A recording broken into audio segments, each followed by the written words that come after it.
Well, hello everyone, and welcome to Uncivil Law. For today's story, we pick up where we left off in the ongoing case with Garth Brooks versus Debra. Debra is a person who has some issues with Garth Brooks because he claims... Where's my... All right, there's my audio. Got it fixed. Great. Debra Williams. Debra Williams is a hairdresser who claims that Garth Brooks assaulted her in a hotel room in Los Angeles, claims a little bit of Me Too. We have previously discussed this, and we find a lot of her complaint to be pretty wanting. We find a lot of her complaint to be something that doesn't really make sense, and we have many, many questions relating to it. And we are continuing our coverage of this case of Debra Williams versus Garth Brooks so we can try to understand what is going on. We turn our attention to the California case that was filed, and we are in her response.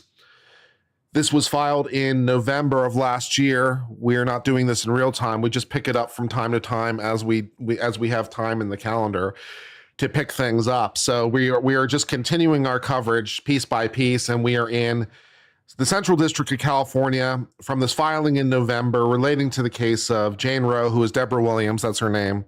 She'd like to be known as Jane Roe. Her name is Debra Williams.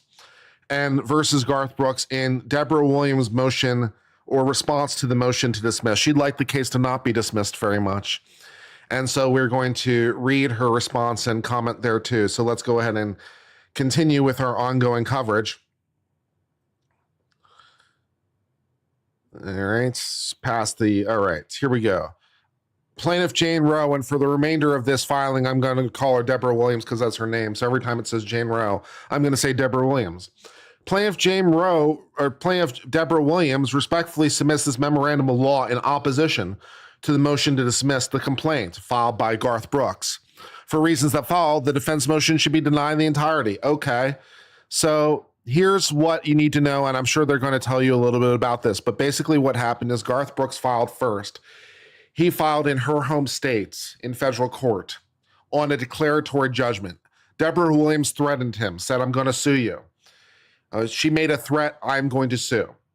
And so when you do that, you can actually file first. You call for declaratory relief. You don't have to wait to be sued. You can actually sue first. And so he sued first for declaratory relief, basically saying, please declare this to be some bullshit. And then she filed in California like, no, I want my complaint to go forward. I want to be the first one to file. And I don't want this case to be dismissed because I want to be the one that goes forward. You know, so she doesn't want her case to be dismissed. But like under operative law, it seems like his case should go forward first because it's on the same subject matter. So like, why not? You can file a counterclaim in his claim, right? If you're not losing anything. You can file all the counterclaims you want in his lawsuit. So it doesn't really, but he wants to file first. And so like his lawsuit should be allowed to go forward first. So, you know, okay. Garth Brooks' motion to dismiss is a thinly veiled attempt to game the legal system and bait in bad faith. On July the 17th of 2024, Debra Williams' lawyer, Haley Barker, sent a pre-litigation letter to Brooks and counsel for Brooks. Basically, it's not exactly a cease and desist, but that would be like another equivalent, right? If I send you a cease and desist, that would be another thing that would give this. But this is basically like, I'm going to sue you unless you give me money, right? It's a pre-litigation letter. Basically, I have a claim. Would you like to resolve this out of court? That's basically what it said in so many words, right? I have a claim. Would you like to solve it out of court? And Garth Brooks is like, no, I would not like to solve it out of court. And also, I'd like to go first. To discuss a possible resolution, in other words, you give us money, for Debra Williams' claims for, among other things, sexual assault and battery under California law. The lawyer attached a confidential draft complaint that set forth the underlying facts. That looks suspiciously like I'm about to be sued, right? Here's a draft complaint just to let you know what I'm about to file. Perfectly routine practice, by the way, for lawyers. Nothing untoward about this for the lawyers. But I get to respond to that by, how about I sue you first? Because it's some bullshit. Throughout August, Miss Baker Mr. Ramsey and Mr. Jones engaged in discussions, including by holding in-person meetings. Under the guise of potential mediation, and it's not necessarily a guise, maybe it was legitimate mediation and he changed his mind, who can say? Under the guise of potential mediation, Mr. Ramsey and Mr. Jones asked Ms. Baker to provide a monetary demand for additional information, such as medical records. What is the basis of your lawsuit? During the back and forth, Ms. Baker communicated that if resolution was not reached by September 13th, the draft complaint would be filed. Okay, so it sounds like it's real enough to me in terms of this being a real complaint. So when can you sue for declaratory relief? The threat has to be imminent. It can't be merely speculative. It can't be merely possible, right? So let's suppose I have a claim against you. I have a claim against you.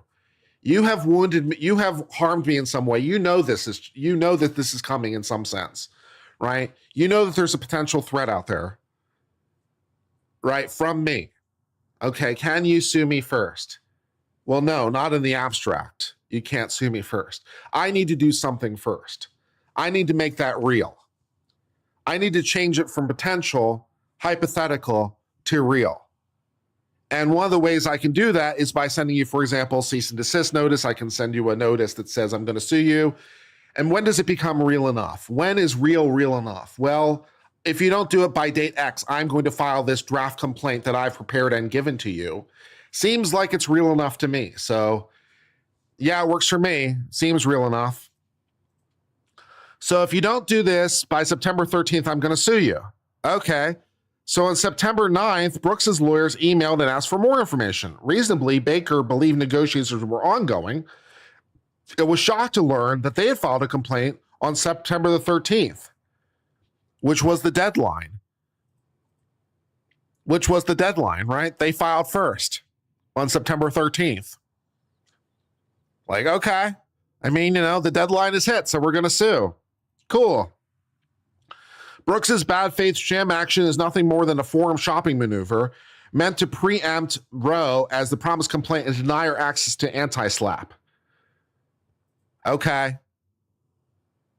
I mean, I don't know how anti-slap really works here. This isn't a free speech issue.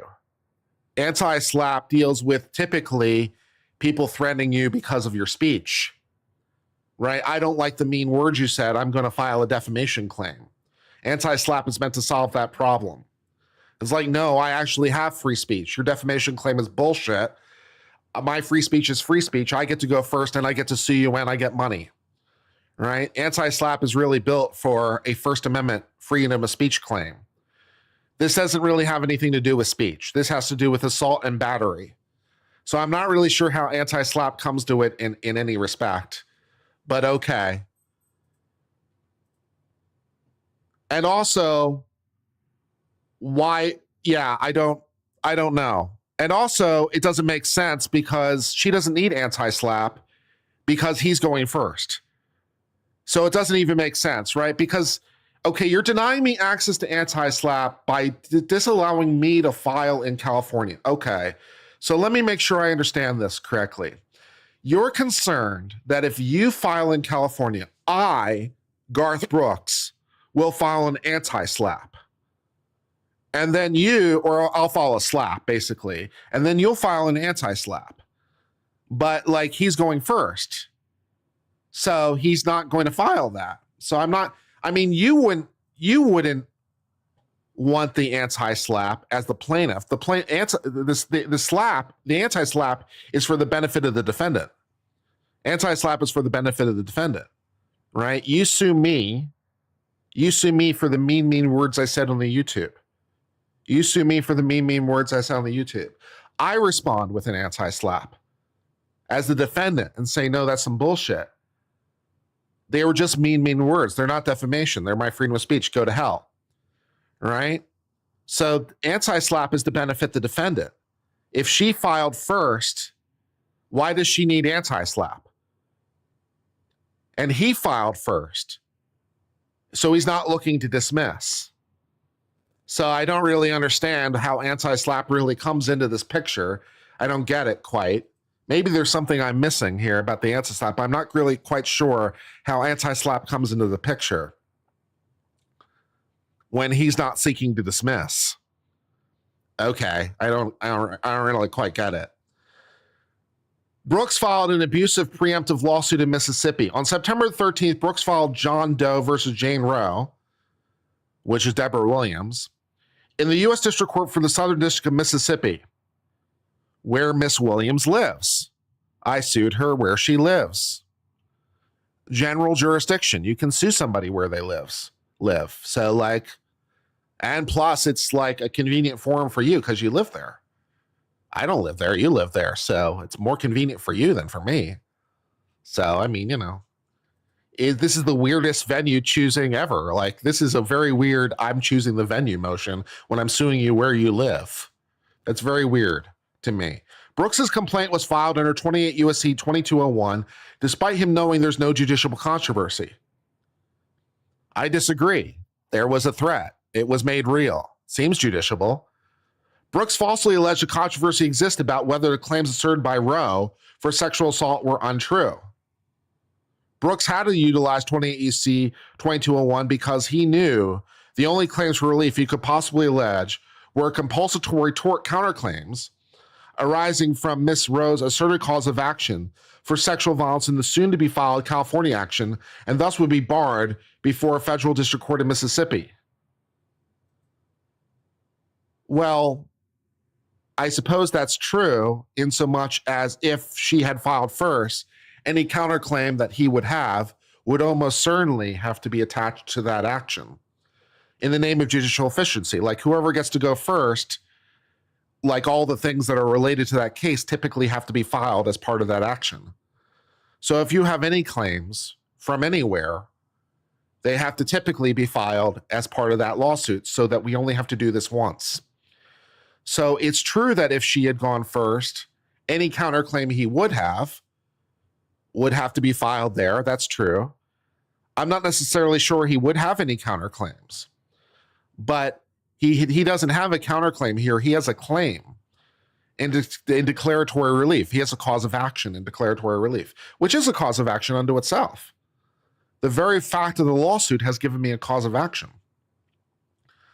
So I'm not sure whether he has counterclaims or not, but he had a claim in the form of a declaratory relief.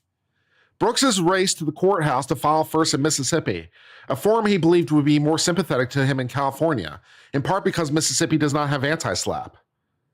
I'm really not sure how anti-SLAPP comes to it, and also Mississippi is her home state, so how it would be more sympathetic to him, I don't know. The sham declaratory action complaint reveals the claims are alleged torts arising from what was said in the settlement. Well, no, it's not really a tort. It's declaratory relief. He's not claiming tort. He's claiming you're about to sue me. And there's a federal law that says I can get declaratory relief and ask whether or not this is a valid lawsuit. So he's not claiming a tort. I mean, no. Okay. Mrs. Williams, Debra Williams, is the putative plaintiff, and her complaint was filed first. Okay. Debra Williams is the putative plaintiff. On October 3rd, she filed her California complaint in California Superior Court. Please take note, October is after September. In the California Superior Court, Los Angeles, the California complaint asserts the cause of action previously provided Brooks and his lawyers based on the alleged sexual violence. So she's saying the lawsuit I threatened you with is the lawsuit I filed, which seems like it's the basis for the declaratory relief. Again, I feel like I need to point this out. Miss Williams has every right to file her claim in this Mississippi cause of action. She has every right to sue as a counterclaim for all these things. So it's not like she's out of luck. She can file it in Mississippi, even though it happened in California, because Garth Brooks has initiated this action in Mississippi. Right? Can she sue him in Mississippi? Might be an interesting question on a jurisdiction, like a personal jurisdiction. Does Mississippi have jurisdiction over Garth Brooks? Probably not, but Garth Brooks filed there. So the answer is yes. You can't file and then complain to jurisdiction, right? That doesn't make any sense. You don't have jurisdiction over me. I sure as hell do. You filed here first, man. You asked for my jurisdiction. So she can absolutely file all the counterclaims she wants. She just doesn't want to do it in Mississippi for some reason. She really wanted to go first. She really wants it in California. The Mississippi court would apply California law, incidentally, to the extent that it would relate to state causes of action. These are state level torts. So California law governs the state level torts. The Mississippi court would apply California law. They can look it up in a book, the same as any other law. They're going to apply the law of a foreign jurisdiction. They can look it up. It's not like the hardest thing in the world. You can do it. It's not that big a deal. So she's not really losing anything.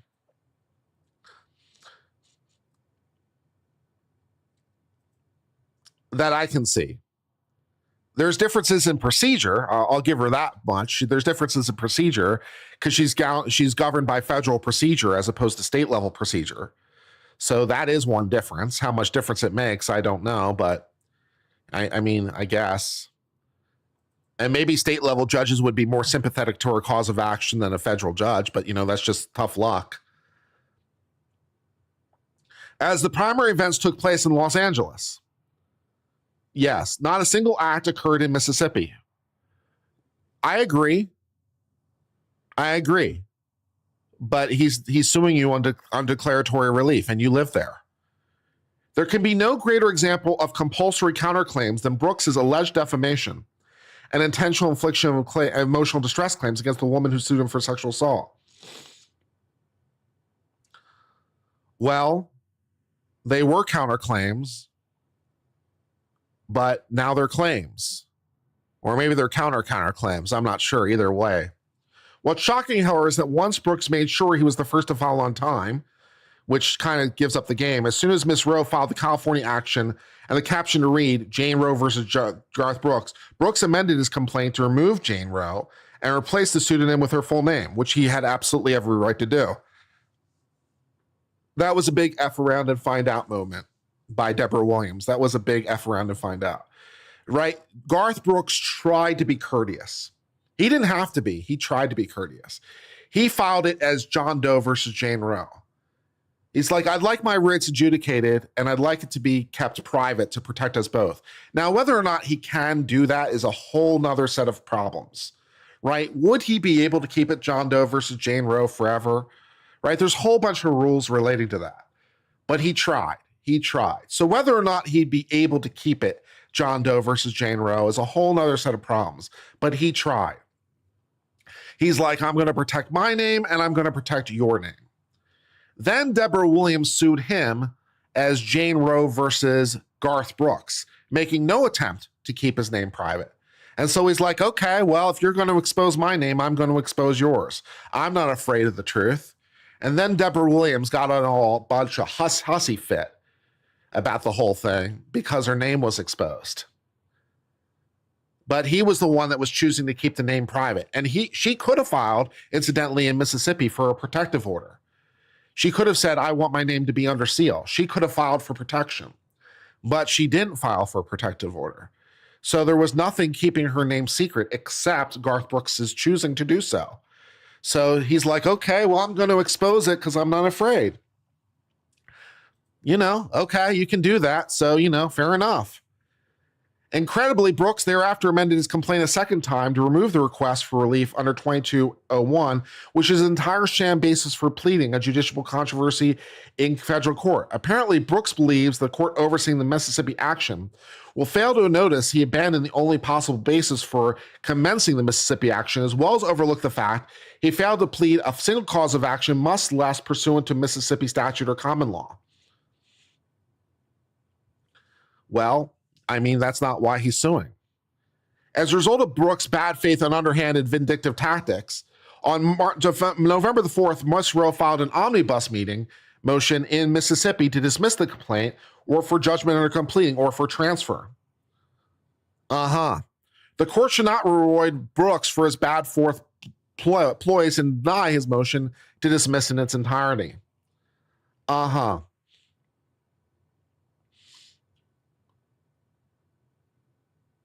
And you'll note here, like the caption contained in the draft complaint was Jane Doe versus Garth Brooks. Brooks apparently hoped his preemptive filing would bully and intimidate Roe such that she would not file the California and his name would not be disclosed. Well, apparently you wanted your name in secret, but not his name. How special for you. The basis for Brooks's motion to dismiss is meritless.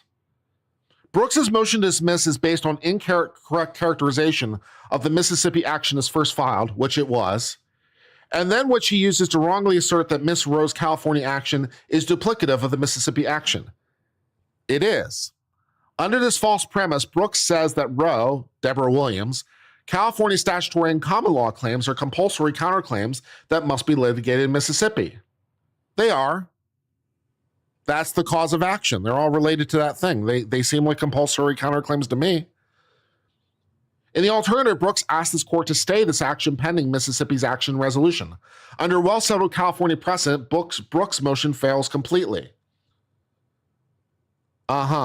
Miss Roe is the putative act plaintiff and California is the true first filed complaint. In addition to seeking dismissal of the Mississippi action for failure to state a claim and for judgment, she alternatively asks the court to transfer action to this court. Rule 13 does not provide Brooks a basis to dismiss. Rule 13 states the following: a pleading must state as a counterclaim any claim that as a time of its service, the pleader has opposed against the opposing party if it arises out of the transaction or occurrence that's the subject matter of the opposing party's claim and does not require an additional party over whom the party cannot acquire jurisdiction. So it sounds compulsory, right? There are compulsory counterclaims and there are non-compulsory counterclaims. So there are things you must bring and there are things you can bring. Okay? And the things you have to bring are things that arise out of the same thing, the same transaction, and don't require an additional party that we don't have jurisdiction over. And so the only parties here are the two of them. The claim from Brooks is declaratory relief relating to this lawsuit. So it seems like compulsory counterclaims to my legal mind. In this district, when the general rule is the courts will not permit an action to be maintained where claims should have been brought as a compulsory counterclaim. Right, you use it or you lose it. When this happened, the general procedure to consider is the first filed action takes priority and the second action will either be dismissed or stayed. That's correct. Exceptions to the rule do exist. Of course, laws built on exceptions. The California action presents just this exemption.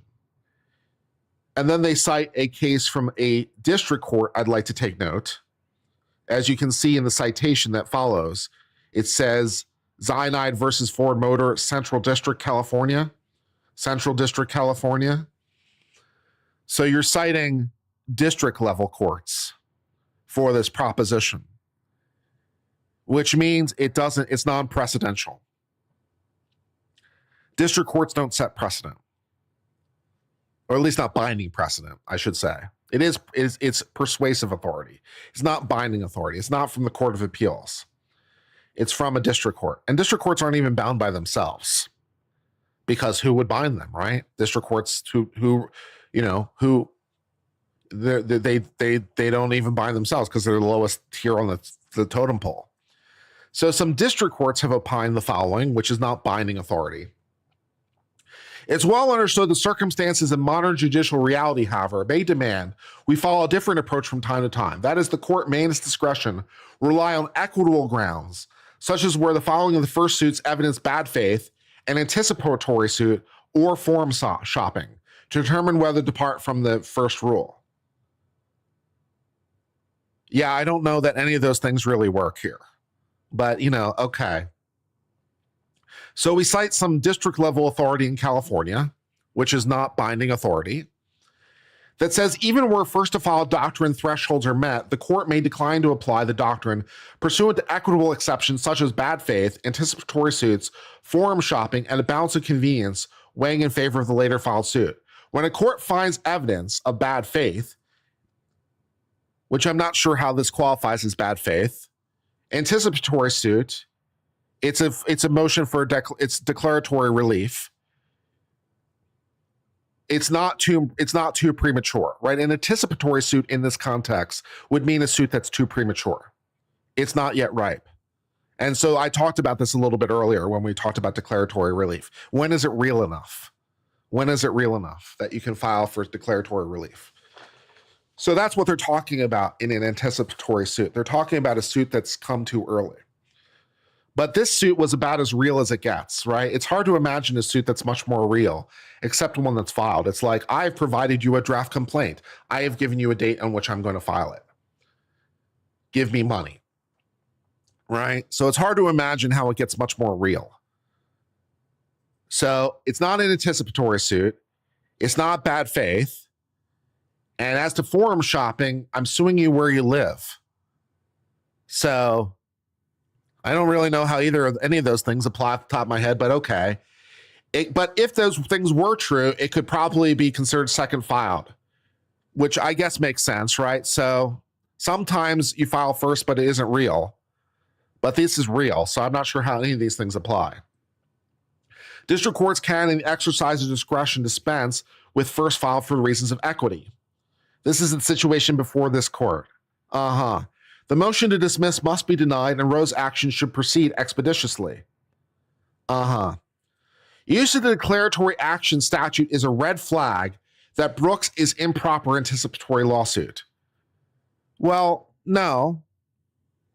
It exists on the books for a reason, right? She seems to be under the impression that anytime anyone files for declaratory relief as the first action, it's anticipatory, but that doesn't make sense because then you would just have no such creature as the declaratory relief, right?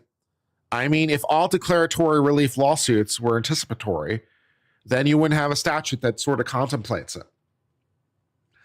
So she seems to think that all declaratory relief are necessary and anticipatory, which it's not. Okay, in Guthrie Ranker Fitness versus Icon, the court held that an exception to the first file rule was necessary. Please take note also, Central District, California, a trial level court, so not binding authority. The court reasoned the suit is anticipatory for the purposes of being an exception to the first to file rule if the plaintiff in the first filed suit, on receipt of specific concrete indications that a suit by a defendant was imminent. Okay.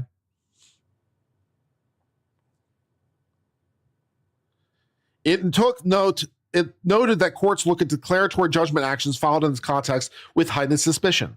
Filing a declaratory action after receipt of an intent to sue letter favors a finding the first to file suit was done for anticipatory forum shopping reasons.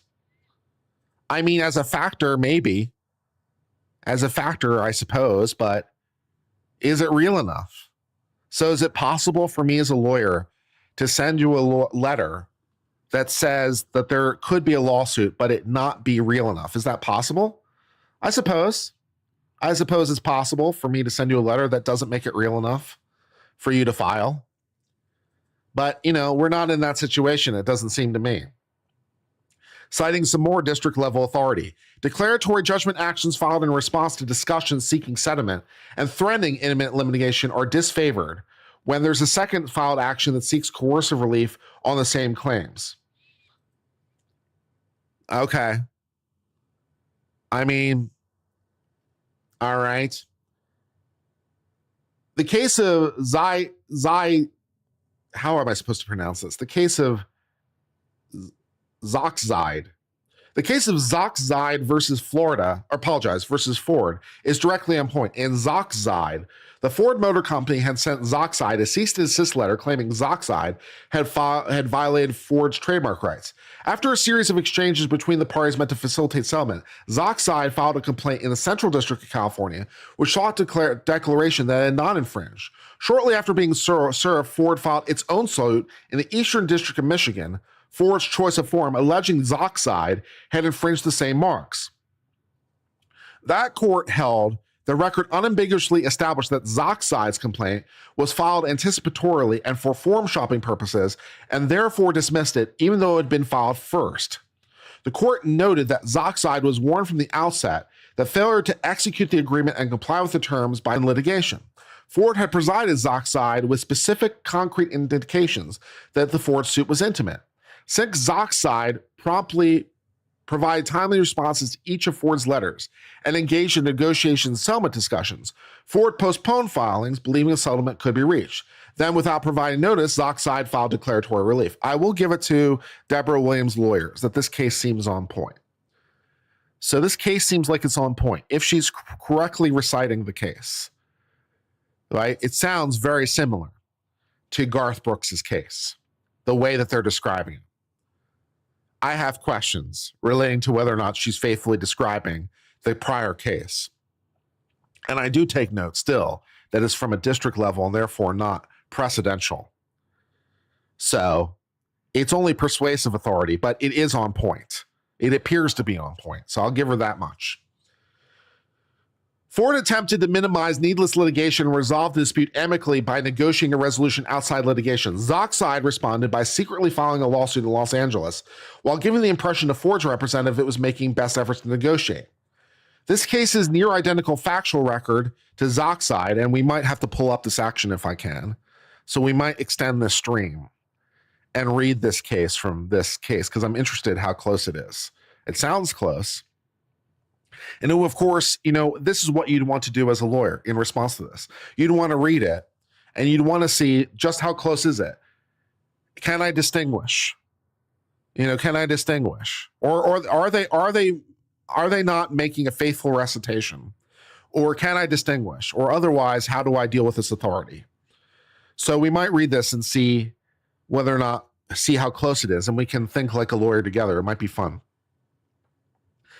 The case's near factual record to that of Zoxide makes clear the Mississippi action was anticipatory, forum shopping lawsuit that should be accepted from the first to file rule.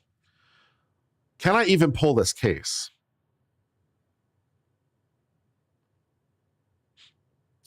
Yes, it was reported, so I can pull it. So we may pull it.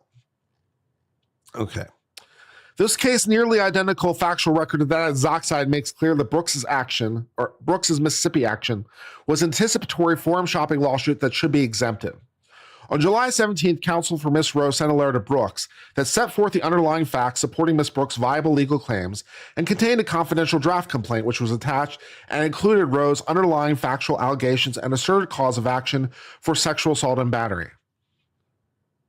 Also, of course, the case could have been overruled. What happened afterwards, right? Like, was the case overruled? What was the finality of that case? Would that be another interesting question when it comes to Zoxide? We might have to do some legal analysis and break that out. I might have to dig into the record a little bit on that one. That could be interesting. The letter was marked highly confidential and for Brooks and his attorney's eyes only. Ooh. It contained a request to engage in mediation and expressed the draft complaint was to be filed only if the parties could not reach a settlement. We would invite you to mediation to try and resolve these claims. Over the next month, counsel for the parties engaged in settlement negotiations. Brooks' counsel encouraged Ms. Rowe to make an initial settlement offer and expressed enthusiasm the lawyers could get it done without even needing a mediator. After weeks of what seemed like progress, on August the 23rd, Miss Rowe's counsel sent Brooks' counsel a letter containing Miss Rowe's first office offer of settlement and stated the offer would expire at the close of business.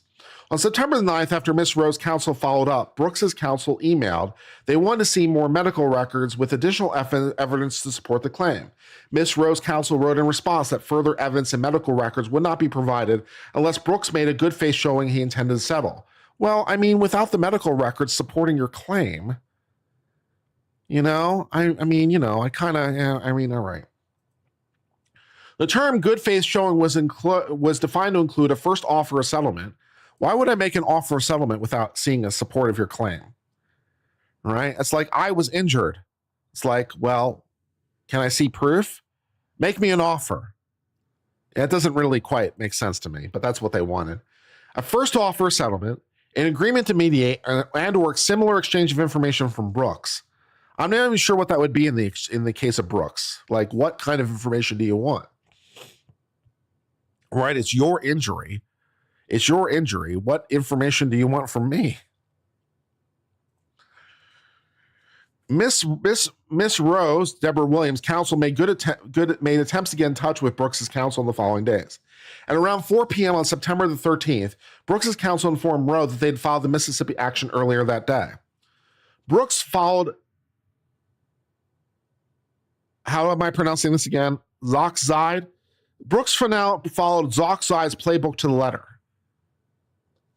He engaged settlement negotiations with Mrs. Rowe, Debra Williams, after being informed that failure to do so would lead to filings of the draft complaint. He directed his counsel to disingenuously message settlement was possible in order to delay. Well, you gave a deadline of the 13th. You didn't say you were going to, unless I misunderstood the fact pattern, you didn't say you were going to delay. Right? You didn't say, okay, the deadline has been moved. So you're not saying that you said the deadline would be moved. Maybe that's a difference in the Ford case. Maybe Ford said they would move the deadline. Maybe that's the difference. We'll see.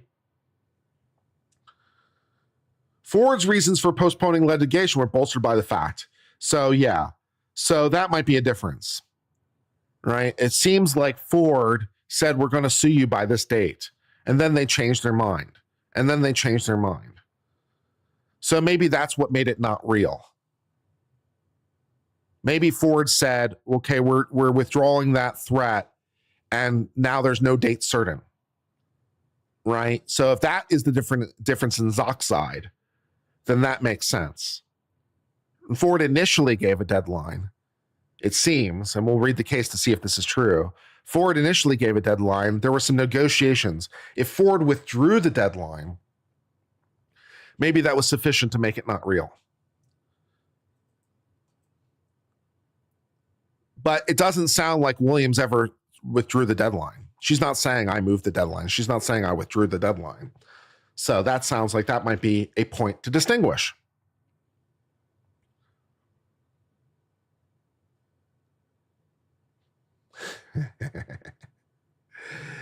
Yeah.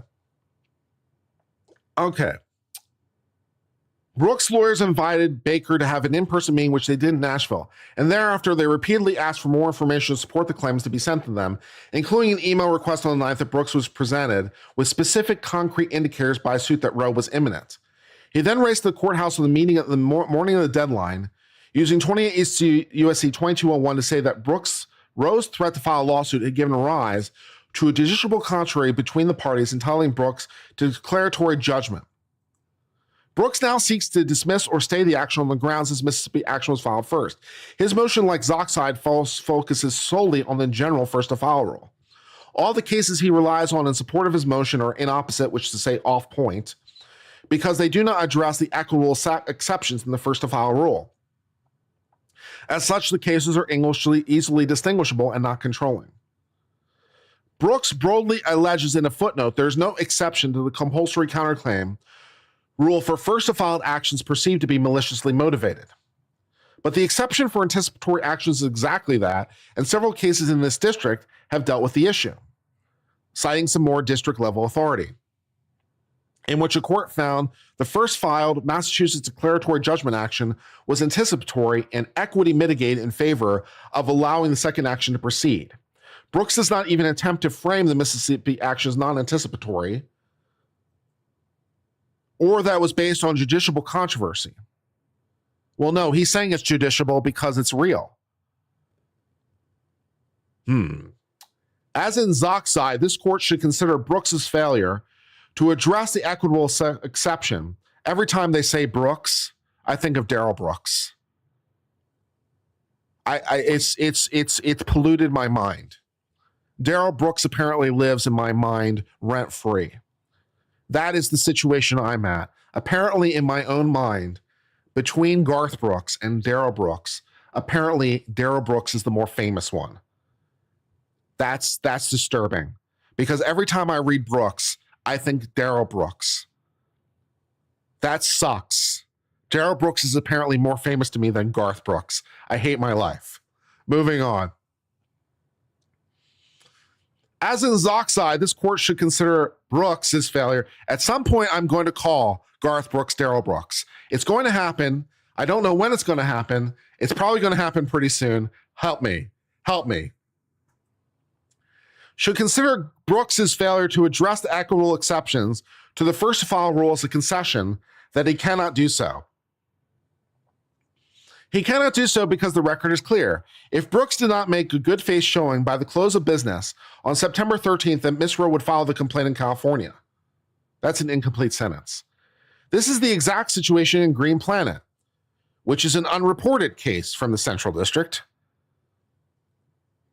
Specific and concrete standard is met when a cease and desist letter demand compliance within specific time period and explicitly threatens litigation should the terms not be met. I mean, that sounds like what happened in this case, to be honest. There, the court dismissed a declaratory judgment action that was first filed because it had been anticipatory. In Zoxide, the court held that the statement, in the event you fail to execute the agreement and comply with the terms by February 9th, for will commence litigation, constituted specific and concrete indicators the suit was intimate. But still dismissed it anyway?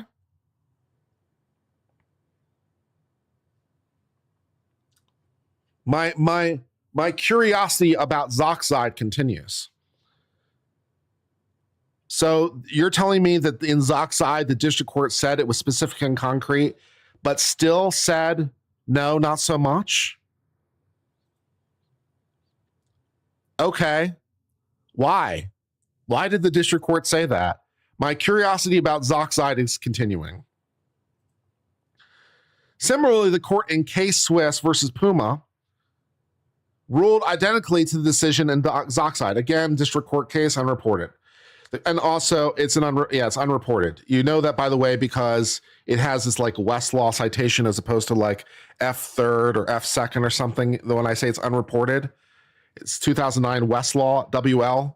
That means it exists in Westlaw's database. It's unreported, which makes it harder to find. I mean, I could do it. I could pull it up in Pacer and stuff. It's just harder. So the ruling's pretty short in Zoxide. Excellent. We'll pull it up and read it. Yeah, I'm curious what's going on in that case. Also, of course, the court could just be wrong. Courts make mistakes, but I'm interested in their reasoning. The court determined that the specific and concrete standard was met when Puma AG gave Case Swiss until March 20th, 2009 to respond, or Puma AG would be compelled to enforce her rights in full discretion by the court or otherwise. In Green Planet, the defendant had provided a specific and concrete indicator that judicial action was imminent if it chose not to adhere, but instead of negotiating or even contacting defendant, plaintiff filed the action one day before the deadline. The court found that the plaintiff did not even wait until the deadline had passed. But why would you have to wait until the deadline passed? Because if we're going to file suit on this day, you can't wait until the deadline passes. That doesn't make sense, right? I'm going to file suit on this date, I can't wait till the date passes, because then it would have happened first. So okay. To file declaratory action weighed heavily in favor of bad faith. The record here shows that Brooks did not allow September 13th to come and go. Yeah, because you said you were going to file on the 13th. So I had to file first.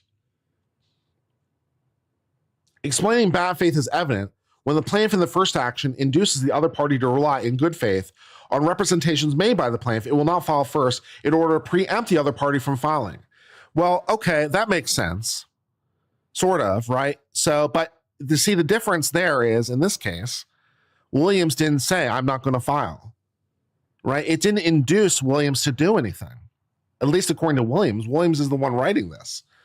So Williams isn't saying, based on the representation that negotiations were ongoing, I withdrew the deadline. I said, okay, we're withdrawing the deadline. She's not saying anything like that. She's not saying how she's been harmed by this fraudulent inducement, right? She's not saying where the injury is, how she's been put off. She's simply saying that he beat me to it, which isn't the same thing. So I don't think these cases work, because you're not saying how you were tricked, bamboozled, deceived into doing something that somehow prejudiced you. You aren't saying that I told them I wouldn't file. I told them I changed my... You aren't saying any of those things. So these cases don't seem on point. Brooks's counsel disingenuously continued to communicate with Baker to make her believe Brooks intended to reach a resolution. But you weren't saying that you changed your mind or anything, at least not according to you. As Ms. Rowe's pending omnibus motion argues, a district court in Mississippi's Northern Division considered a matter involving exactly the same facts here. Specifically in Watkins, the plaintiff filed a declaratory judgment action in Mississippi after receiving a demand letter from the defendant. Like Brooks, the plaintiff sought declaratory judgment by the court that was not liable to the defendant for the claims in the letter.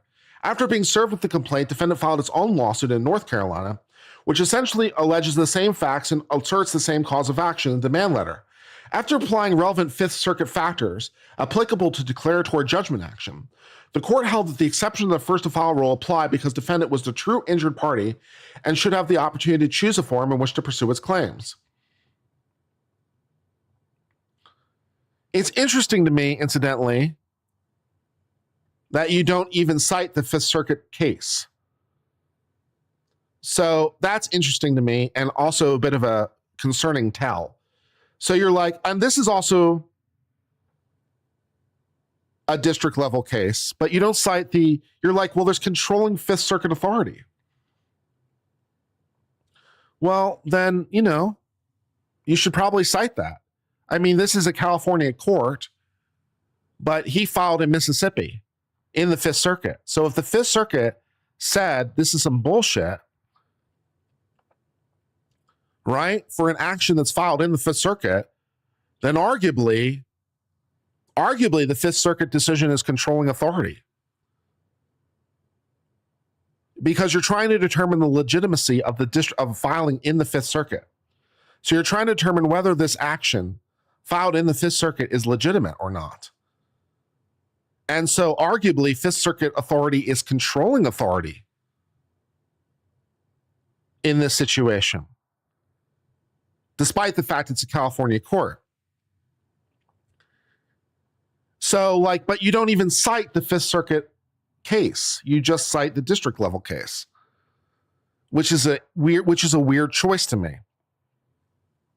Why aren't you citing the Fifth Circuit case? If this Fifth Circuit case gives you what you want, you would absolutely cite it. Why wouldn't you cite it? But you don't cite it. That's weird to me. Yeah. We're going to have to maybe pull this Watkins case too, because that sounds odd to me. This exception applies where the California action was filed on October 3rd. Brooks makes much of the fact that Rowe's complaint was filed almost 3 weeks after. Well, I mean, that wouldn't make it literally second in time. So yes. Numerous courts have held that several weeks, even 2 months, is reasonably short. Yeah, so the time period, I'm not sure necessarily. Yeah, if this is the issue, then the time period is, so I'm with her on that much. That's not an undue delay. So assuming that she's right, that the Mississippi action doesn't count, then her waiting 3 weeks is not going to prejudice her. If she had waited 2 years, maybe, but that's a reasonable time period. So I think she's probably right as to this much, assuming that she's second, that is an undue delay, which might prejudice Brooks. So she's probably right as to that much, but I'm not sure it matters. Numerous courts have held that several weeks, even 2 months, is reasonably short. For example, in Green Planet, the court noted a 2.5-week delay is reasonably short after the deadline to the punitive damage to file its own complaint, especially so where one considers the additional burden of having to defend plaintiff's premature declaratory action. Similarly, Brooks forced Rowe to defend the Mississippi action and attempt to push that litigation along as fast as possible, so as to bolster his argument that Mississippi is the most appropriate forum. Indeed, he continues to do so. His entire strategy, including the motion to dismiss, is designed with one goal in mind: to force Rowe into a forum without anti-SLAPP. I'm still not quite sure how SLAPP is relevant to this. Brooks would file the anti-SLAPP, not Rowe, because Rowe's the plaintiff. Plaintiffs don't file anti-SLAPP. I suppose they could have filed answer. So you're thinking about the. I guess she must be thinking about the counterclaims for defamation, and then she would file the slap with respect to the counterclaim. That must be what she's thinking. She must be thinking with respect to counterclaims. I wish she had said that, incidentally, but that must be what she's thinking because that's the only way that makes sense. The court should not allow Brooks to bully his way out of California and its anti-slap. The equitable exception for the first to file rule is meant to prevent bad faith and anticipatory suits for the purpose of forum shopping. The record here unquestionably shows that Brooks' Mississippi action is one such suit. Moreover, if Brooks' strategy was permitted, every defendant presented with a demand letter or draft complaint would follow his lead. Well, I don't know necessarily that they would, but that they could, yeah. So, I mean, I agree that the principle is universalizable. So if Brooks is right, then every similarly situated person would be also right. So there's not a special Brooks rule, that's true. Now, whether or not they would, but they could. So, yeah. They will ostensibly begin to negotiate before supplying the plaintiff with declaratory judgment in the form of their choice. Well, they wouldn't necessarily be able to sue just anywhere. They'd have to find a place that has jurisdiction. So it's not like they can pick somewhere off a map. But they might file in your home state, that's true. This would cut against the longstanding principle that the injured party, not the party filing the preemptive judgment, should choose the forum. Evidence that Brooks' bad faith is overwhelming. Here's no question.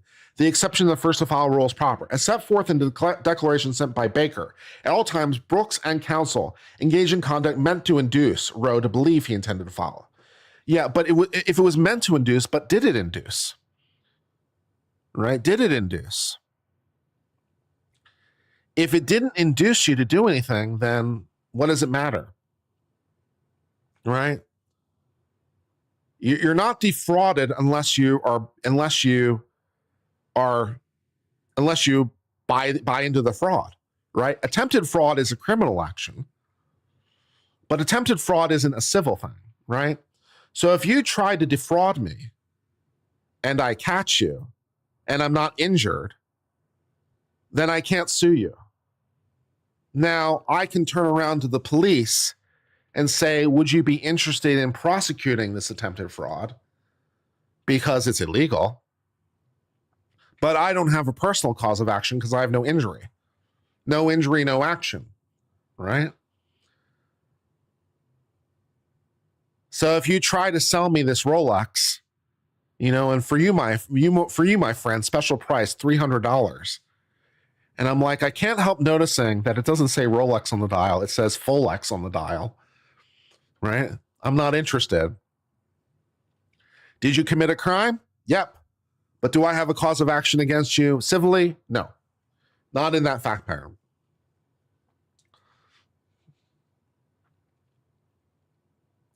Regardless of whether Brooks and his counsel began scheming their bad faith ploy in deciding where to file, there's no question that on September 9th, they continued to act as resolution was possible to Miss Baker on the date, saying they want to see more records and additional evidence.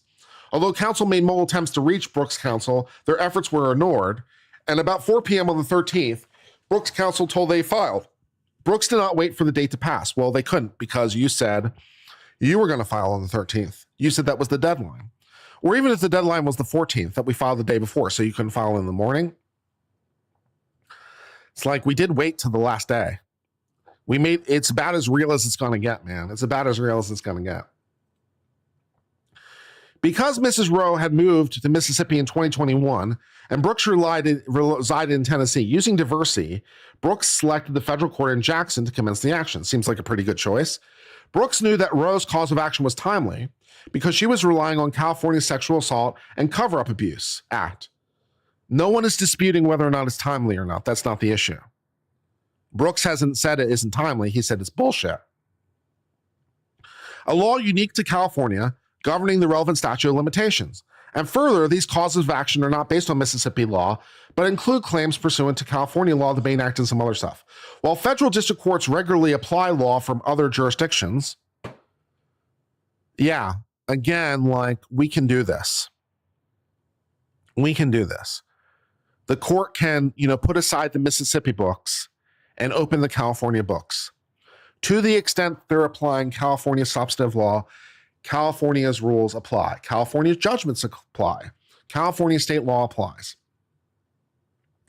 Right? We can cite Erie for that proposition, a case which we recently had to reread because the sovereign citizens were making me question whether or not I understood Erie correctly.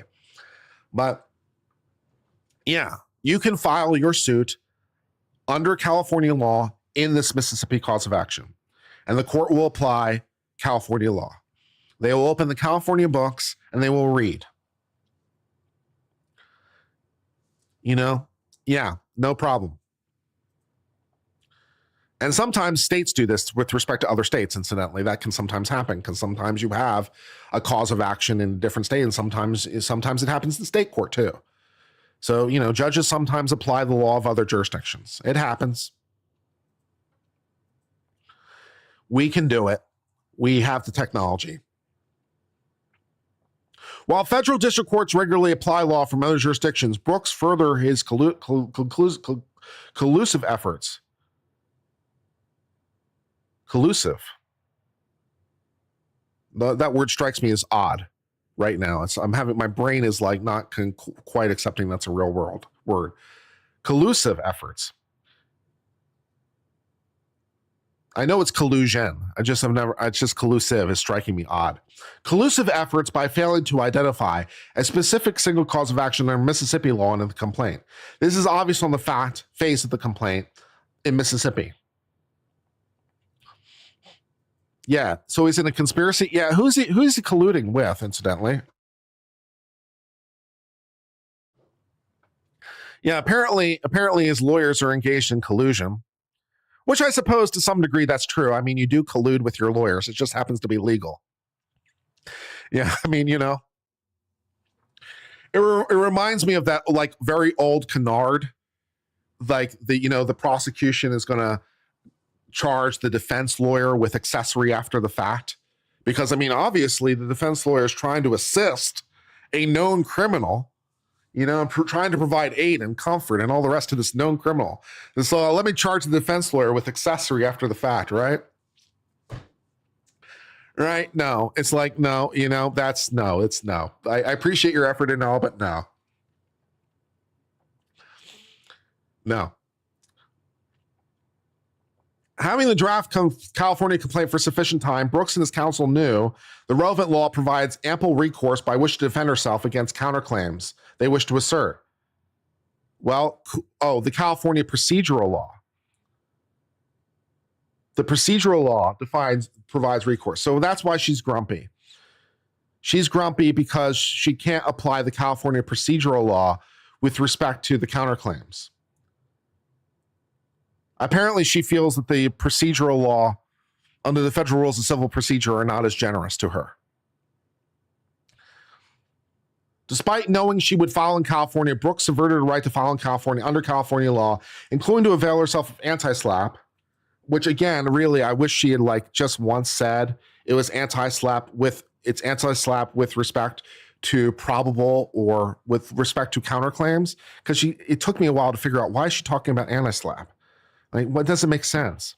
She must be talking about it with respect to counterclaims, but I wish she'd made that explicit because it took me a while to figure it out.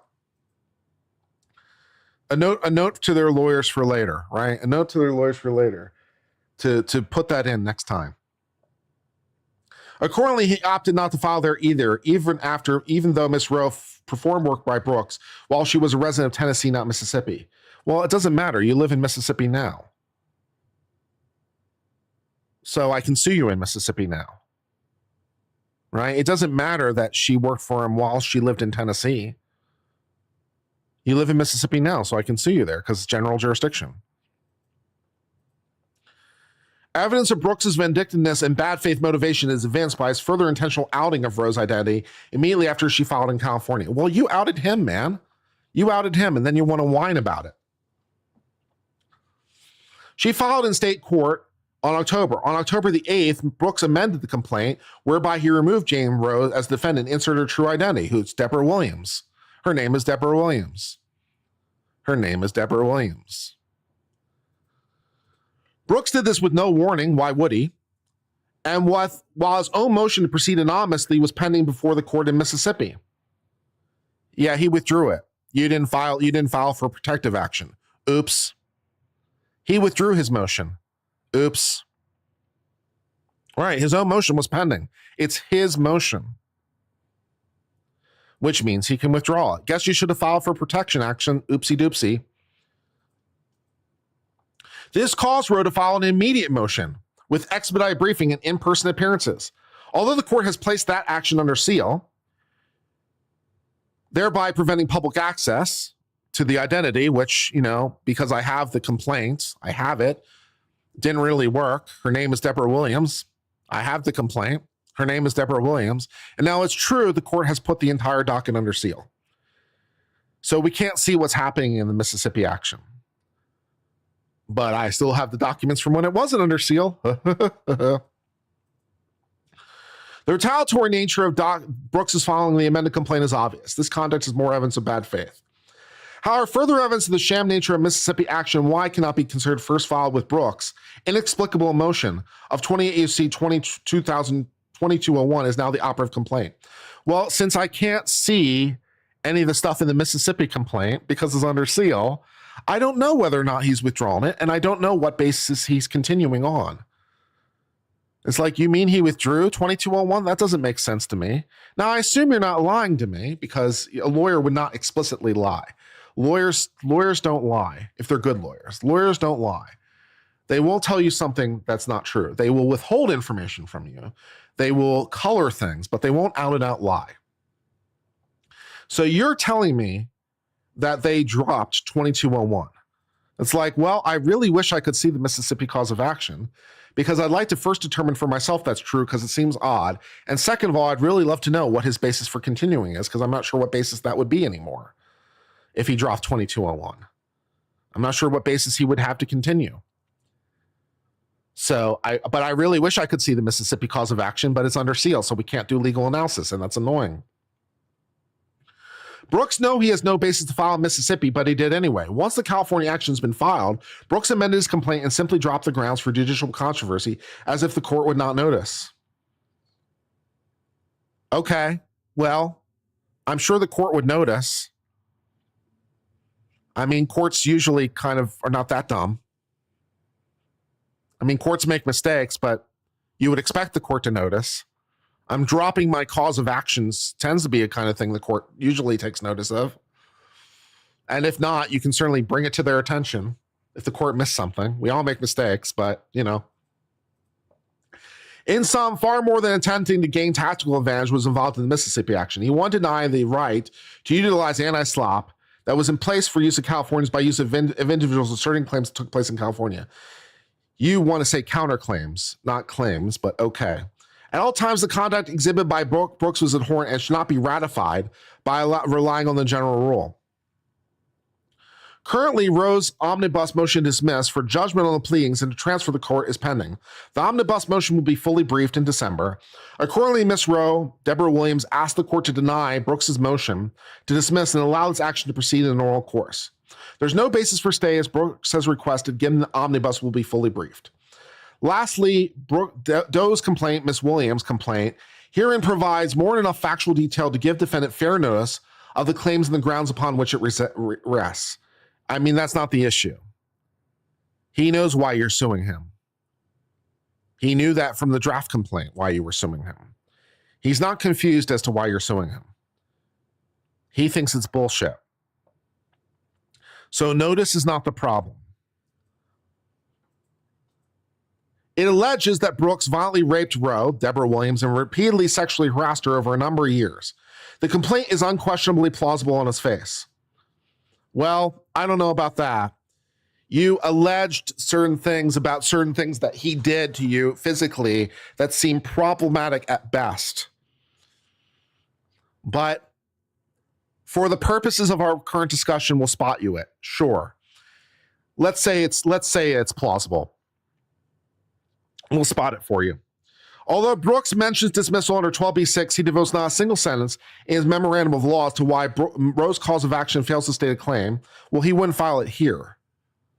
He would file it there because he filed for declaratory relief and then moves to dismiss because he wants the whole thing to go away. Okay, and then we have a conclusion. All right. So we have two cases we might need to pull. So where's this first one? This Xerxes, or whatever the hell it's pronounced. So let's find the citation. Zoxide. How do companies name themselves? Why do companies name themselves stupid things? Zoxide is apparently the name of the case. What a name. What a name. All right, let's download this case and see what the hell they're talking about. It sounds like it's on point, but let's take a look and think like a lawyer. All right, 448 F sup. I'm just going to Google Scholar, by the way, in case you want to know, scholar.google.com to pull court cases. Second, 1188. Zoxide versus Ford. Okay. We're going to read this and see what it's going. It's on Discord. That's okay. I almost have it pulled, but I appreciate it. You can pull the other case that I mentioned. That would be helpful. The other one that I referred to, which I can't remember the name of, but if you happen to remember it, that'd be helpful. Let's see. Okay. No.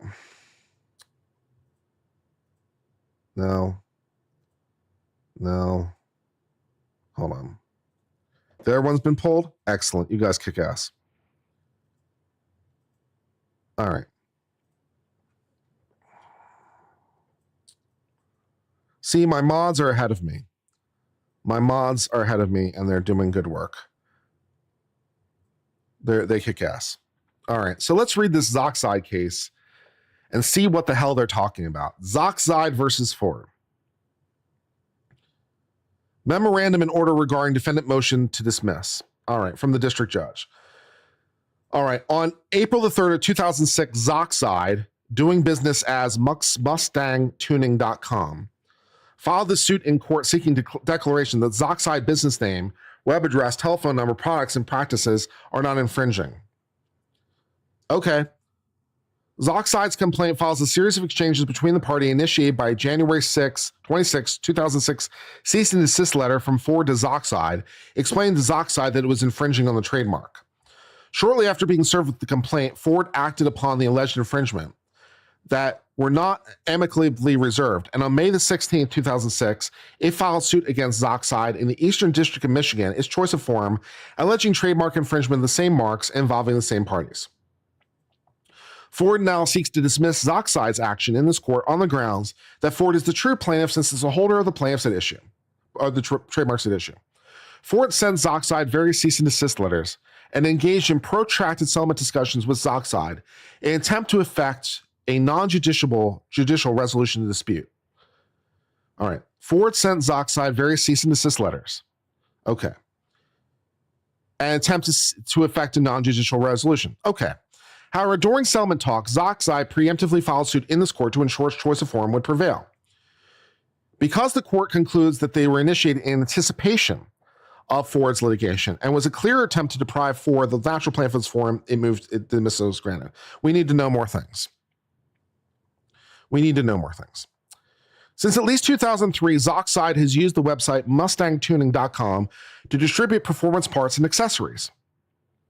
In 2006, counsel for Ford wrote to Zoxide claiming Zoxide was infringing the trademarks.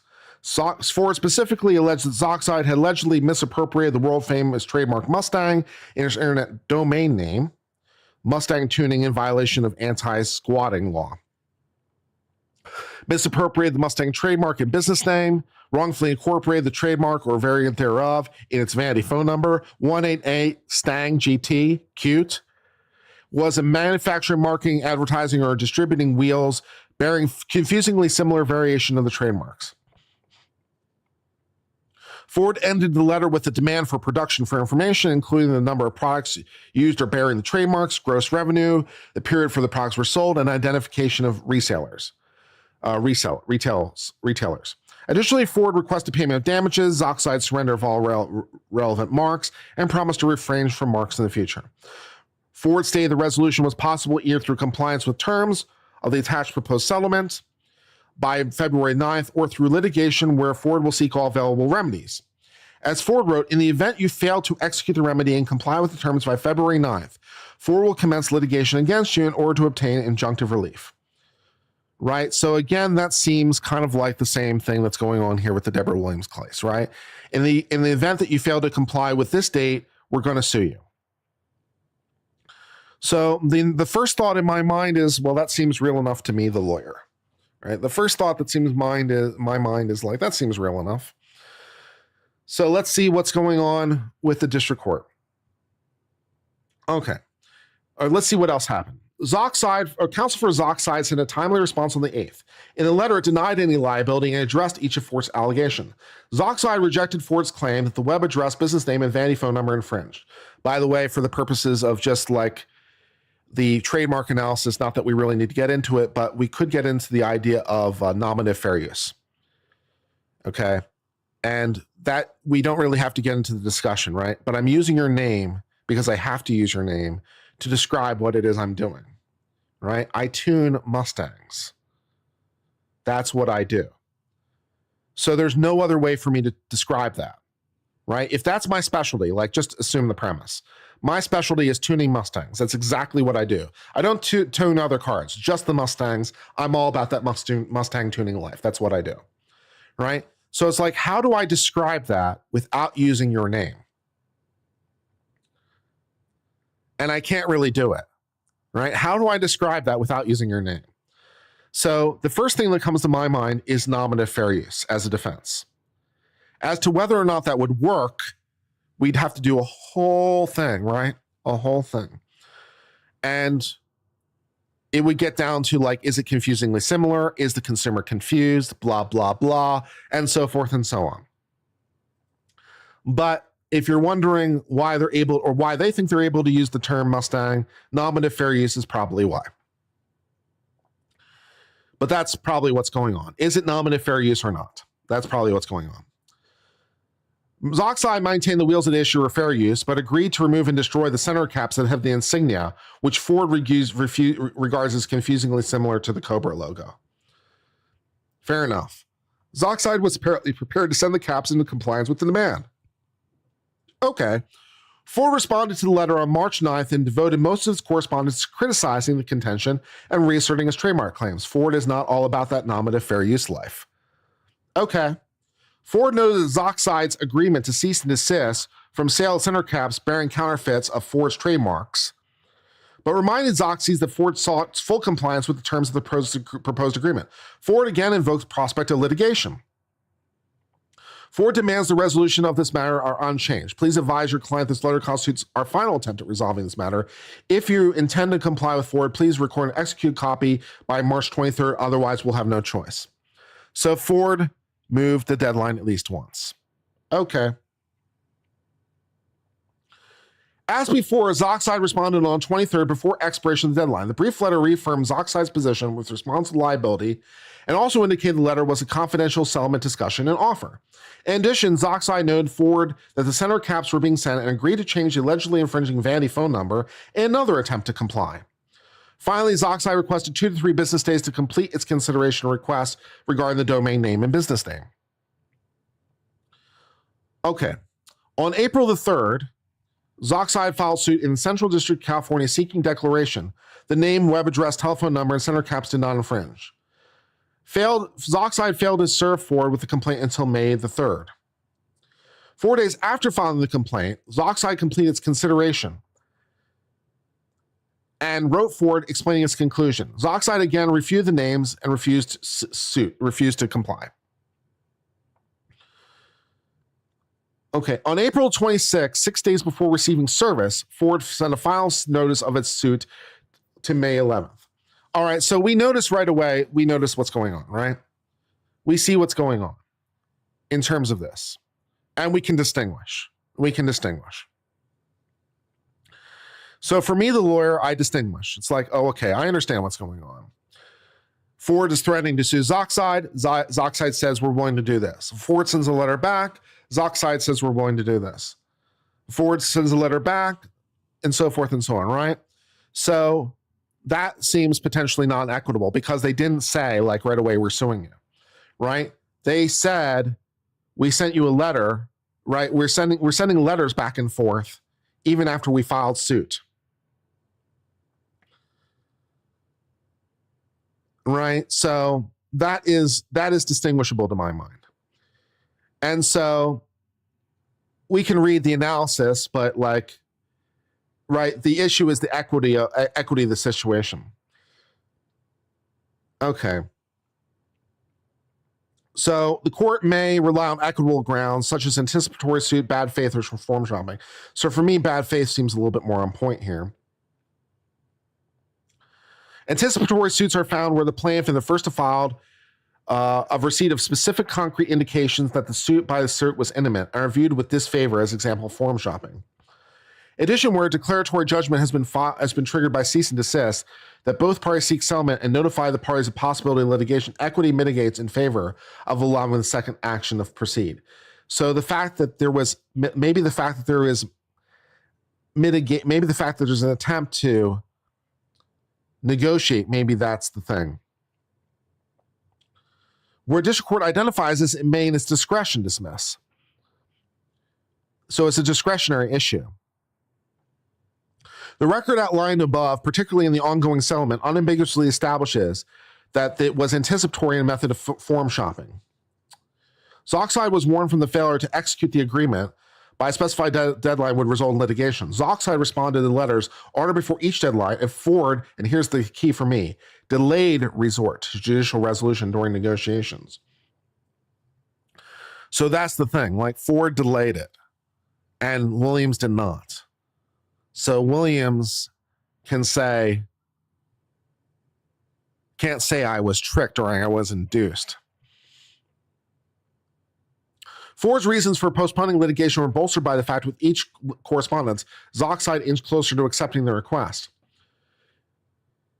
Notwithstanding the discussion that continued, initiated by Ford, just days after requesting a time extension for consideration, Zoxide files suit as insurance. So that seems like the bad faith aspect of it, right? It's like we're trying to induce you to think that we're making progress. And there's more facts here than seem present in the Williams case. So this case, I don't blame Williams' lawyers for citing this. It's obviously an important case on point. The case isn't off point. To me, it's just distinguished, which is what lawyers do all the time, right? Lawyers distinguish. It's hard to find a case that's exactly on point a lot of times. A lot of times you have to make do with something that's close. You know? So this is close, but I can distinguish. Given the above record, the court finds the record provided by Zoxide, Fords provide Zoxide with specific concrete indicators that suit was intimate. Zoxide can't credibly argue otherwise. Zoxide opposed the motion by essentially ignoring its thrust and focused solely on the first to file rule. Since the evidence supports the conclusion that the instant suit was simply a reaction to Ford's clear intent to file, the court takes note the failure to meet the argument is a concession. Yeah, I mean, this is definitely a concrete thing. Or it was, at least at the first step. And so what did Zoxide file? Okay, Zoxide filed for declaratory relief. So they did the same thing too. So they wouldn't be able to sue under declaratory relief unless it was real. So, I mean, that makes sense to me.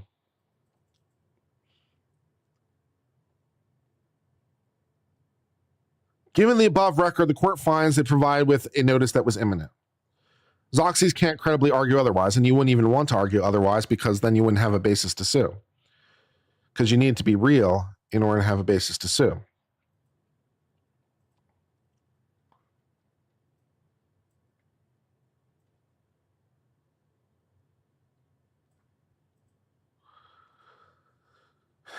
Zoxy is opposed to the motions by simply ignoring the thrust of focusing solely on the first to file rule. Zoxy also fails to acknowledge that Ford is the registered holder of the trademark. It fails to mention applicable case law holds that where declaratory judgment is filed in anticipation of an infringement action, the infringement action should proceed even where filed later. Okay. So, and there's some Seventh Circuit authority, right? So, and there's even a citation to a U.S. Supreme Court case.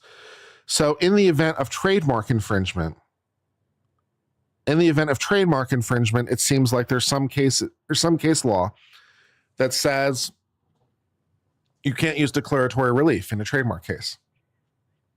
Which, I don't know off the top of my head, but this is obviously not a trademark case. So again, it's a little bit off point.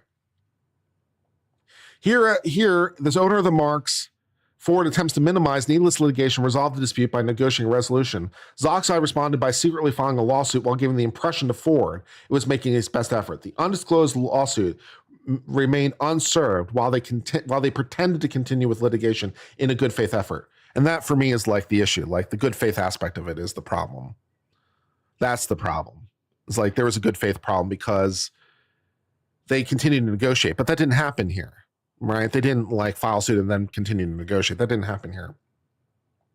When Ford was finally informed that Zoxide had sued, Zoxide's counsel indicated the lawsuit was insurance in case they decided to sue. Given the circumstances, they conclude that imposing the first to file doctrine would be,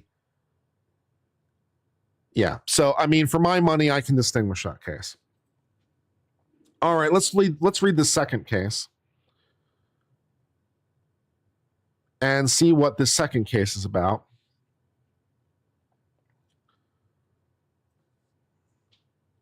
And thank you to my mods again for being so kind as to pull it for me. My mods kick ass. Please give some love to the mods. They deserve it.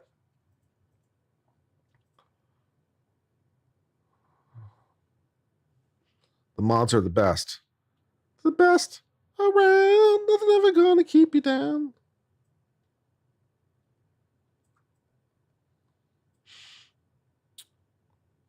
All right, let's take a look at this.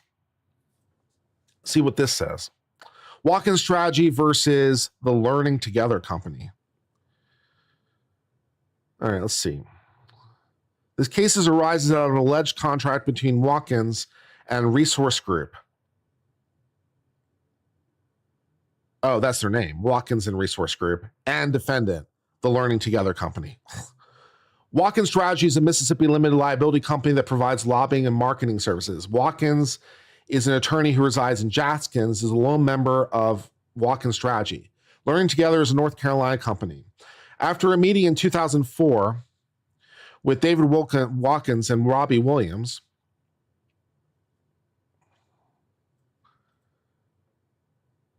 Learning Together alleges it orally agreed to hire Watkins to create sales of Learning Together products. Okay.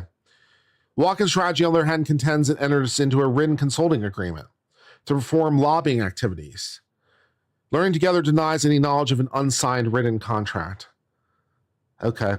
Pursuant to either the oral agreement or a written contract, Watkins and related companies began lobbying on behalf of Learning Together. You definitely want to get that kind of contract in writing, guys. I mean, come on.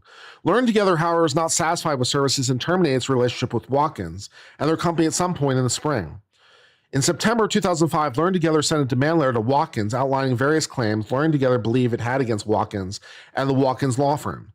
The claim sets forth in September 8th demand letter includes breach of fiduciary duty, fraud, legal malpractice, and racketeering.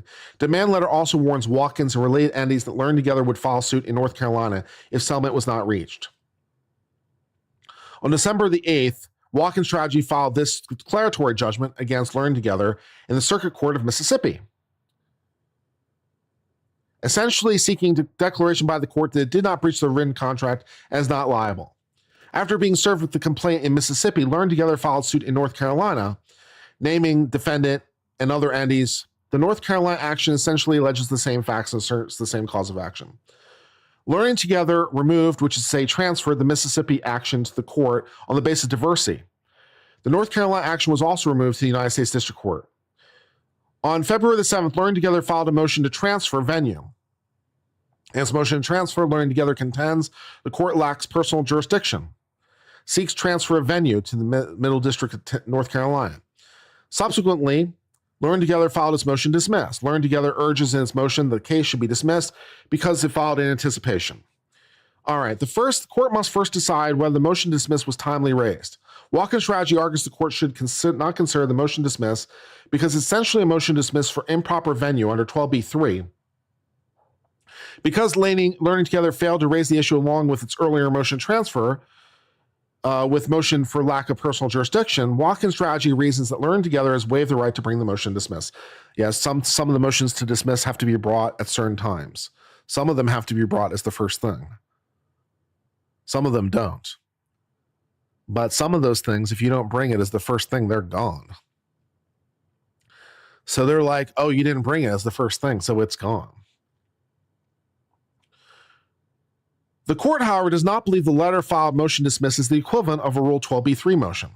Learning Together does not contend in its motion to dismiss that venue does not lie in this district. Whereas throughout the motion to dismiss, Learning Together asked the court to decline to exercise jurisdiction, which is not the same thing.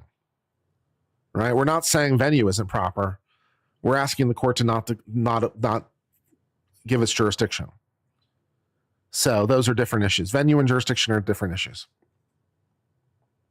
They're very related, but they're different. Multiple people can have jurisdiction, right? Venue is which of those places. So if you have multiple places that have jurisdiction, venue is which of them. So they're obviously related, but not quite the same thing. All right. The court therefore finds they've not waived the right to raise the issue and will now consider the merits. Fine. Learning Together requests the court exercise discretion under Declaratory Judgment Act and abstain from hearing the case. Under the Declaratory Judgment Act, district courts have wide discretion in deciding whether to entertain declaratory judgment. The United States Court of Appeals for the Fifth Circuit has set forth following factors. The court must consider whether to dismiss declaratory relief, whether there's a pending state action in which all the matters may be fully litigated, whether the plaintiff filed suit in anticipation of the lawsuit, whether the plaintiff engaged in forum shopping, whether possible inequities in allowing declaratory plaintiff to gain precedence in time, whether the federal court is a convenient forum, whether retaining and issuing a lawsuit would serve the purpose of judicial economy, whether the federal court is being called on to construe state judicial decree involving the state parties and entered before the court to whom a parallel state proceeding is pending. It's like if there's a parallel state proceeding, the federal court's probably going to say no thanks. The instant case presents a peculiar situation regarding the first factor. North Carolina action, which was originally filed in state court, has now been removed. Watkins Strategy argues the court should only consider whether a state court action is pending. Citing the case, Watkins Strategy argues factors rooted in court cases of federalism, which is not issue. Conversely, Learning Together avers that the absence of federalism concern is overridden by the fact that the North Carolina action is the only action which all claims were raised, and the parties joined, thereby making it the only forum that could adjudicate it. Although it appears the Fifth Circuit has not applied the first factor where a parallel proceeding is in federal courts, other courts have. So I'm going to skip the first factor because that's not the issue that we're interested in. Let's go to factor number 2. As the court mentioned above, Watkins Strategy concedes it was filed in Mississippi in anticipation that Learning Together would file suit in North Carolina. However, Watkins Strategy asserts that merely filing declaratory action in anticipation a defendant filing suit is not automatic grounds, which it shouldn't be. Because it waited 3 months after receiving the demand letter, and further because settlement negotiations had been unproductive, it believes it was justified. Although there's no per se rule of dismissal for preemptive declaratory actions, a putative defendant must not have impermissible purpose.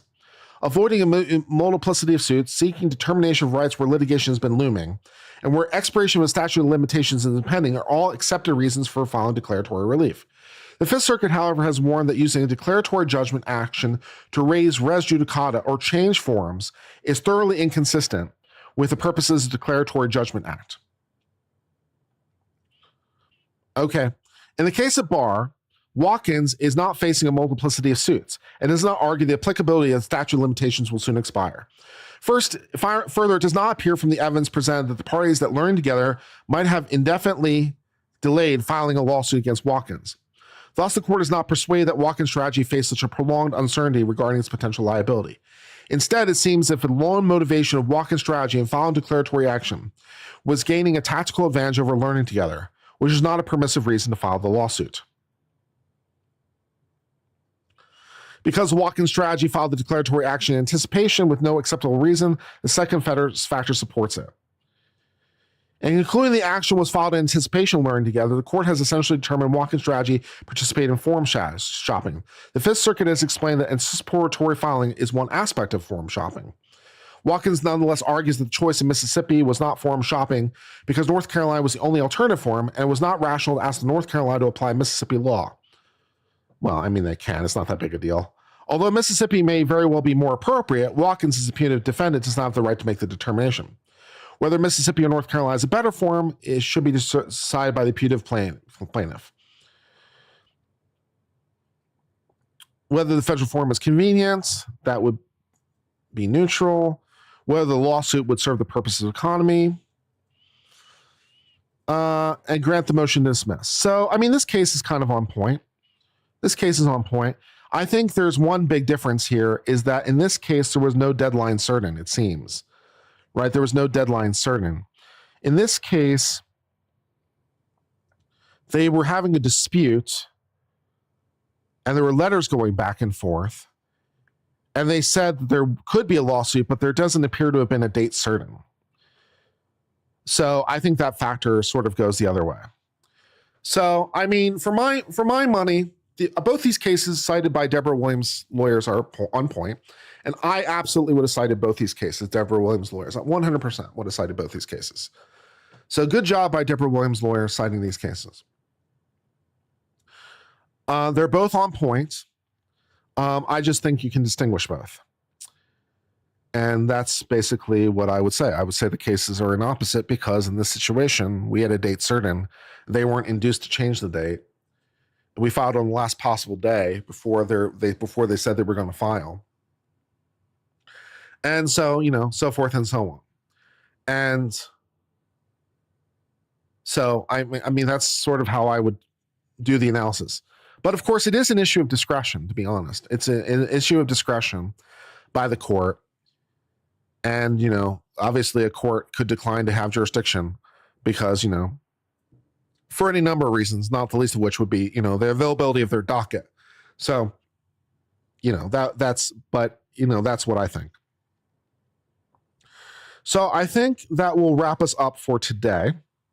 We still, of course, have more documents to go in this lawsuit, but those documents will wait for another day because I like to pick this case up from time to time as I have need for stuff. So, yeah. Tony says, would it have been better to address the differences in the case, not the different similarities, for reasons why differences don't matter? That's a reasonable thing to do, Tony. Whether or not I would do it or another attorney would do it would depend on a whole host of things, right? But it's not uncommon to ignore the differences and just rely on your strengths and wait for the opposing party to do it. So would it make sense for Debra Williams' lawyers to preempt the issue by saying, here's what we think the differences are, and here's also why we don't think it matters? Would it make sense to preempt the issue? Yeah, it would be a rational choice. It would be a very rational choice to do that. But Debra Williams' lawyers are not doing anything different than I might do in an applicable case, and just rely on my strengths and wait for you to point out the weaknesses. Because after all, you might miss them. Right? It's one of the dangers of me doing it. It's like, I don't want to necessarily give you ideas. You might miss them. So I'll wait for you and then respond. But yeah, it's not unrational. It's not irrational. And whether a lawyer would do it depends on a whole host of things. It depends a lot on how strong they think their case is, and depends a lot on, tactics and strategy and a lot of other factors. But I don't blame Debra Williams' lawyers for the way they played this. I think they played it in a very reasonable way. My only real criticism is a minor point. I really wish when they were talking about anti-SLAPP, they would have said it's anti-SLAPP with respect to probable counterclaims, because I kept wondering, why are they talking about anti-SLAPP? As the plaintiff doesn't quite make sense. So just a small thing. Were there any other notes or any other comments? Thank you, by the way, for the 143 of you who are here and spending some time with me. I do appreciate it.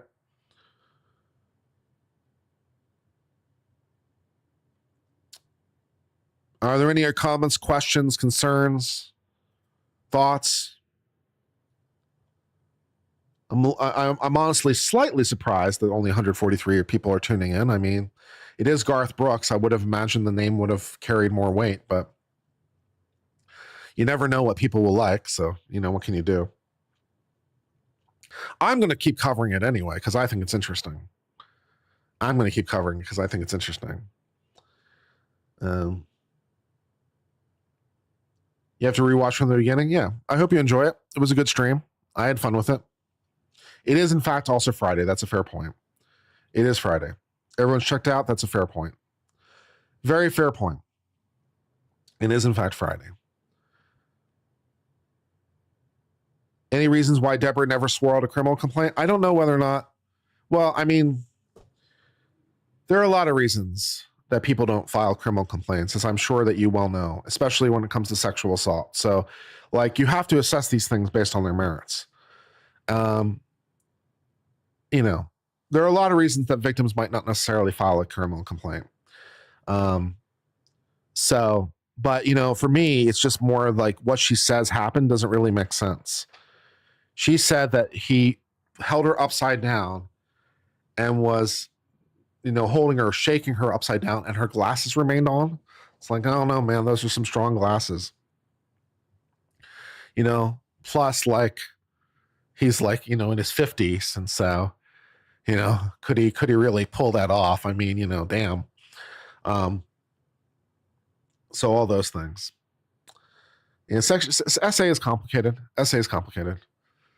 Yeah, it just doesn't make sense on its surface. The story doesn't make sense. But all you can do is assess based on the facts. Yeah. He could have broken a hip, in fact. Yeah, for sure. 100%. All right, guys, I'm going to go ahead and sign off for now. We'll be back on later, I'm sure, with Trump stuff because Trump is doing things every day. It's so hard to keep track of all the things he's doing legally. And if there's other stories you want me to cover, just please let me know in the Discord. If there's other stories that are interesting or you want me to cover, there's a story suggestion tab. Would love to hear what you want to hear about. Would love to make things as interesting for you as I can make them. Trying to figure out what's going on is always challenging. The Trump stuff is such in a pool of legal chaos right now. It's hard for me to even get a grip on because there's so much going on. It's in a pool of legal chaos. It's going to be interesting for sure as these cases get percolated. I'll probably pick up the Trump cases as they go through the courts of appeal because, the district courts are going to do what they're going to do. I'll probably pick it up in the court of appeals and go from there. For the moment, I've been Uncivil Law. I hope all is well for me now, my friends. Until later, my friends, have a good one. Cheers and goodbye.